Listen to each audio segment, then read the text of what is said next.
Nous sommes à Bafoussam, à l'ouest du Cameroun, à l'heure où le Covid-19 tisse une toile mortelle autour du Cameroun et les pays africains.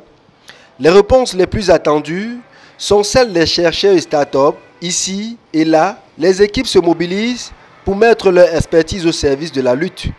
Nous sommes aujourd'hui à l'atelier de l'Agence universitaire pour l'innovation, start-up pionnière et leader pour la fabrication des équipements médicaux, où nous avons pu voir les développements en lien avec le coronavirus. En lien avec la pandémie Covid-19, après réflexion, nous avons décidé de proposer quelques équipements que nous essayons de réaliser vraiment en accéléré. On a pensé à un portique de désinfection, parce que la problématique de la désinfection telle qu'elle se pratique avec le lavage de mains, c'est très bien, c'est ce qu'il faut faire. Mais nous avons imaginé que pour des espaces comme les marchés, les espaces publics, pour lesquels il y a un flux de personnes importantes, c'est peut-être mieux d'avoir un portique sous lequel passerait tout le monde et qui pulvériserait un désinfectant.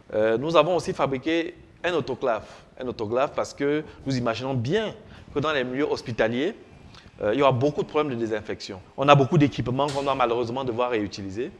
Et pour le personnel de santé qui est vraiment en première ligne, il faut beaucoup d'outils de désinfection. Le premier prototype aussi est très avancé. Et puis il y a le respirateur. Déjà, avant même le Covid, pour la couveuse néonatale, nous pensions à avoir une version de couveuse qui puisse gérer les détresses respiratoires qui arrivent souvent chez les nourrissons prématurés. Donc nous travaillons déjà sur le processus de réanimation.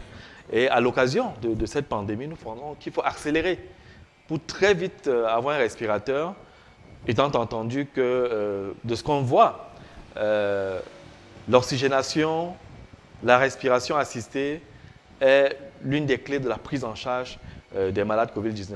Ici, nous avons un prototype de respirateur artificiel qui nous donne la possibilité de régler 3 paramètres, le volume d'air aspiré, la vitesse respiratoire et puis la fréquence respiratoire. Donc à partir d'une tablette, le médecin peut également monitorer à distance le respirateur artificiel et contrôler les paramètres vitaux du patient.